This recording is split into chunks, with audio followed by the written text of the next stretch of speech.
Breaking news, President Trump's legislative agenda, what he calls his one big beautiful bill, just failed to make it out of a key committee. 5 Republicans jumped ship and joined Democrats to vote down the bill. Our smart reporters are here, including and especially our all-star Capitol Hill reporter, Lauren Fox. Lauren, I want to bring you in, but I first want to play a soundbite from Chip Roy, Republican of Texas, who has been kind of leading the charge on concerns about his fellow Republicans and this bill. I have to now admonish my colleagues on this side of the aisle. This bill falls profoundly short. It does not do what we say it does with respect to deficits. The fact of the matter is, on the spending, what we're dealing with here on tax cuts and spending, a massive front-loaded deficit increase. And if we would reform Medicaid, we could actually get to the core of the problem. But we refuse to do it. And I'm not going to sit here and say that everything is hunky-dory when this is the budget committee. This is the budget committee. We are supposed to do something to actually result in balanced budgets. We are writing checks we cannot cash, and our children are going to pay the price. So I am a no on this bill unless serious reforms are made today, tomorrow, Sunday. We're having conversations as we speak, but something needs to change, or you're not going to get my support. Lauren, he's pretty emphatic. Yeah, and let's just put this into context. The Speaker wanted to move forward with this bill, get it to the House floor, pass it before the Memorial Day recess. That's next Thursday. Obviously, this is a huge setback for the Speaker. I'm really surprised that they ended up having this vote in committee because these holdouts had been voicing concerns over the course of the last 24 hours. There have been numerous meetings, including Steve Scalise, the majority leader, meeting with these members in the anteroom off the committee as it was ongoing. When they came back into the room, each of them spoke. It was very clear they still had concerns, still had opposition. They want to see some of these spending cuts sped up rather than. And I'm actually all for that, right? I wish there wouldn't be one big beautiful bill. I wish they would have broken this up, and so that we can kind of focus in on what's important and get things accomplished, rather than try. Because here's the problem, right? When you're pushing something massive through, you're going to have to make larger concessions on the fringes, and that's not good, right? If you were dealing with one section at a time, you have to. There's going to be less pork. It'll be cleaner, neater. You'll be able to see more of an itemized list of what's going on, what's going in, what's happening. When you're pushing everything forward and you're if everybody's placing an order at the same and eating at the same time, you're going to have to make a lot of different orders. You're going to have to do a lot of compromises. There's going to have to be a lot of going back and forth and figuring this stuff out. Whereas if everybody just went and did their own separate thing. But I am all for, like, what he said, that we're just spending too much still. It's still spending too much. I'm of the Thomas Massey mindset where, all right, yeah, we can do all these things. Everybody has to cut. It should be a percentage cut across the board. That should be the starting point. A percentage, whatever the percentage points is, whether it's 1, 2, quarter percent. Give me something. Give me something across the board where I can say the government shrank by this amount, and then I'd be happy. We can go forward with this bill. I believe, though, as of now, I think it's already passed the budget committee. So this is kind of a moot issue right now. But I just wanted to hit this point anyway, because it's what a lot of MAGA wants, right? They still even MAGA is this amorphous thing that's going on right now. There's some lefties in here. There's some conservatives. There's Tea Party people. There are right wing, uber right wing. It's all over the map.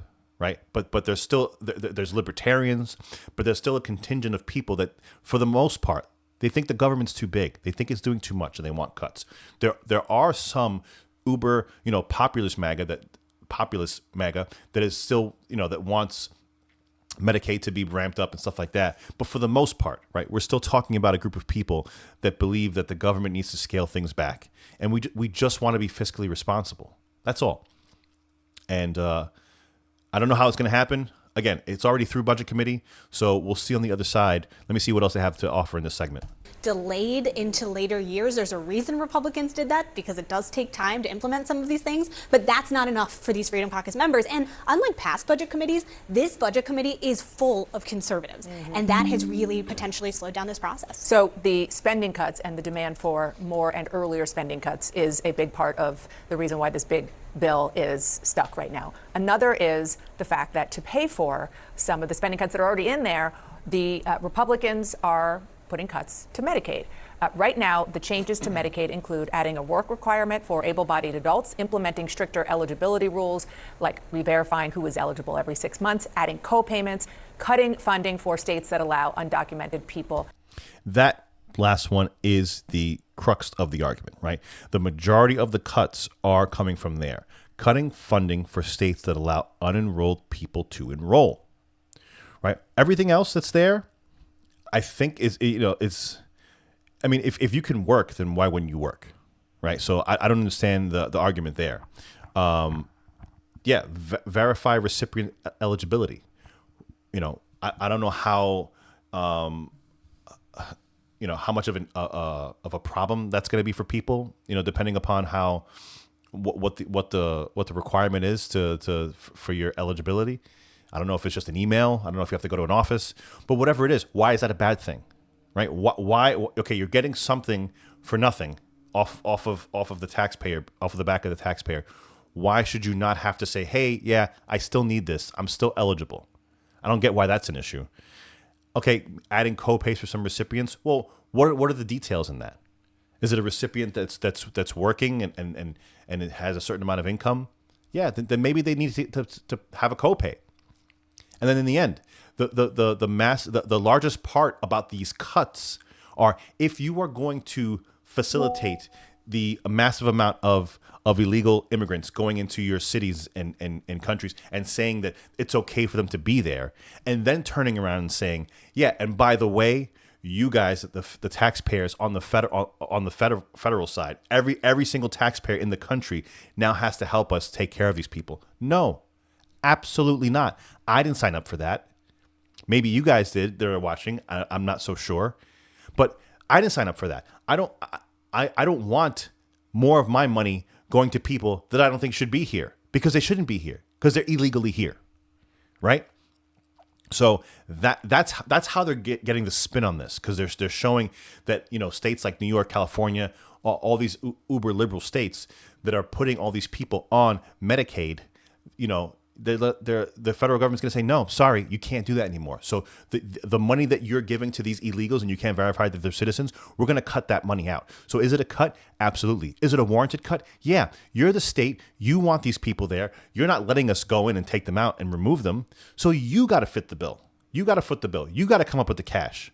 You're not going to take the money from all these other people throughout this entire country we're not a sanctuary country. If you want to be a sanctuary city, then you got to pay.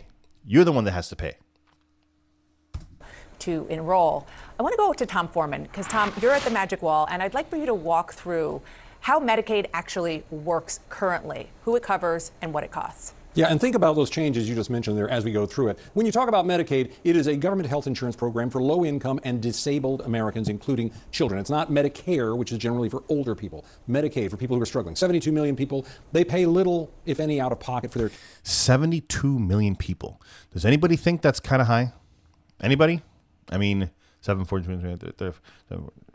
That's a fifth of our country is disabled or low income is for low income, disabled, and children. So I guess low income that have children, they're going to be on Medicaid, okay, and then disabled. All right. Care is established in 1965 by Congress. Who's on it? 4 out of 10 children in this country. 1 out of 6 U.S. adults. People with a median income of $36,000 a year. So not much at all. What does it cover? Usual stuff: births, hospital stays, nursing home health care, vaccinations, prescription drugs. This is where it gets sticky when you get to the cost of it. It is paid for more by the federal government, $606 billion in funding a year, less by state governments, but it is a mixed program out there. It is not the most expensive entitlement program, about 9% of the budget. The work requirement question, interesting. 64% of the people who are getting it right now already work full or part-time. Not working because of caregiving, that's about 12%. If you're a parent and it costs more for care for your children or for your parents than you can make in a job, well, then this is the right decision, economically for you at least. Not working due to illness or disability, 10%. Not working because they're in school, trying to get a better job, make more money, 7%. And 8%. Not working because they're in school. And 8% what? Are either retired or they just can't get a job for some other reason. All right, so right there, looking at those numbers, okay, so you're on Medicaid because you're in school, trying to get a better job, other reasons. So that's 15% of the population right there. That I mean, is that warranted? You know, so if I indefinitely stay in school, or I'm looking for a better job, then I can just let it ride. I don't know what you guys feel about that. But the other part is, if you're working full or part time and you can't afford health insurance, we should have a safety net. I'm okay with that. I don't have an issue with that. What I have an issue is that right now we are currently trying to fix things so that this program can be around in the future, right? And it's not going to, bankrupt. Now, listen, I'm all for cutting defense spending. I'm all for going into the Pentagon and doging the Pentagon and cutting everything that they have in there by half. I'm down with that. But we have to look at it all. This is 10% of the budget here. This is not something that, just pack, a quick cliff note in our budget. And importantly, when these lawmakers look at it, everyone has skin in this game.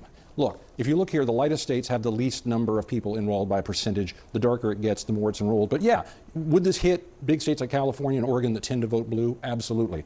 But there are a ton of red states in here with a tremendous number of people, on average, 28%. There's not one lawmaker who can touch this without having a significant part of his base feel the pain. Tom, that last. Well, yes, there is. Because if, let's say you get rid of all that other stuff and all you say is, yeah, we don't want illegals on this program anymore. If you just did that, then technically those people can't vote anyway. So your constituents are not going to be affected by that. Last map really does tell the story of why this part of the fight on this bill is so critical, and it does not fall on partisan lines or even geographical lines because of how much Medicaid affects every single district. Thank you so much, Tom. Appreciate that. And so on that note, I'm old enough to remember back when Obamacare passed. One of the things that you heard from the president and his top aides, Rahm Emanuel, was that when you pass a new right or something that people can have, whether it's Obamacare, but specifically within Obamacare was Medicaid expansion, it's hard to take it back. What we are seeing now is that play out. That's right, and the anxiety amongst public officials on the Hill, but also some people in the White House I've spoken to and some people around the president who fear what would happen if you did slash a program that many of the president's own supporters rely on here as well. The reporting I have thus far, I don't think the president is in the details of these negotiations at this point, but he does want to walk away with this with as little political backlash have you seen. And sometimes that even means like a true social post that would go against Republican norms, like, okay, tax the rich for this, to pay for it. But I do know that for those around close to the president, that when it comes to benefits, Medicaid benefits, they don't want the political backlash that comes with that. Which is why I just want to play this because it really does speak to that. You hear this. And that's why they're hitting this, right? They're hitting this because they're kind of being disingenuous on what is actually happening. Like I said, the cuts or the plans or the proposals that are going forward, I can't see it, hitting a single woman with kids that's making not a lot of money, right? We're looking at people that are making whatever the amount of money is and illegals that shouldn't be on the program. What they're doing is they're spinning it and they're combining all these things together to get people on Medicaid right now that are worried, to get them riled up, right? So that they can, it's just wind in the sails, right? It's a good talking point. It's good propaganda. It's good to push against the Trump administration with something like this. You just need a little nugget that you can throw out there for red meat and get people all riled up. Semantics and the attempt at branding what they are trying to do to Medicaid as reform. But it's not just Democrats who aren't buying that. It's some of the most prominent Republicans. Let's listen. We're not cutting Medicaid. Not buying that. And then you can look at Medicaid cuts, Medicaid reforms, I should say. We're not talking here about just work requirements. The House goes much, much, much further than that. This is real Medicaid benefit cuts. I can't support that. No Republican should support that. Even Steve Bannon has said, you cannot cut Medicaid. It will hurt us with our voters. It's not just Democratic voters. So that's why you also saw the president not even put in his budget proposal the word Medicaid. Yeah, and if you go back, there are...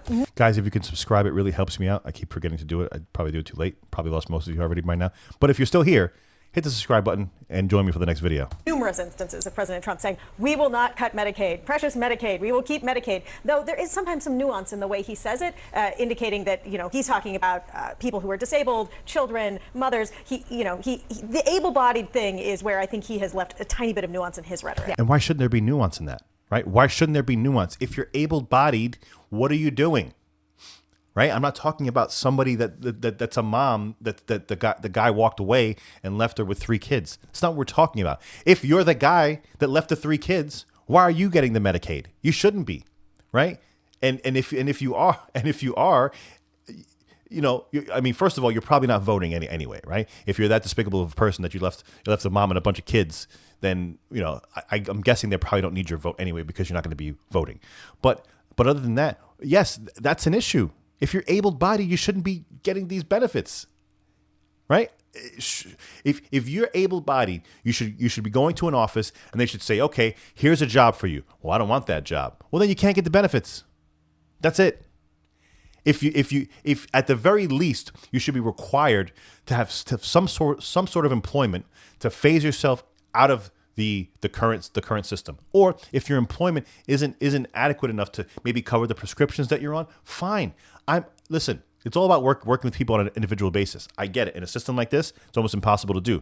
But there has to be something to incentivize people to stop living off the government teat. It can't go on forever. Guys, give me a like, give me a share, give me a subscribe. Thanks a lot for coming out here. We'll see you again on the next video real soon. If you can hit that subscribe button and hit me up in the comments. In the comments, I will answer as many or most of them that I can. If we can get it to a good conversation down there, I carry on with everybody, and it's a lot of fun. So comment. We'll talk about things. See you on the next video. Thanks a lot, guys, for coming out. We really appreciate it.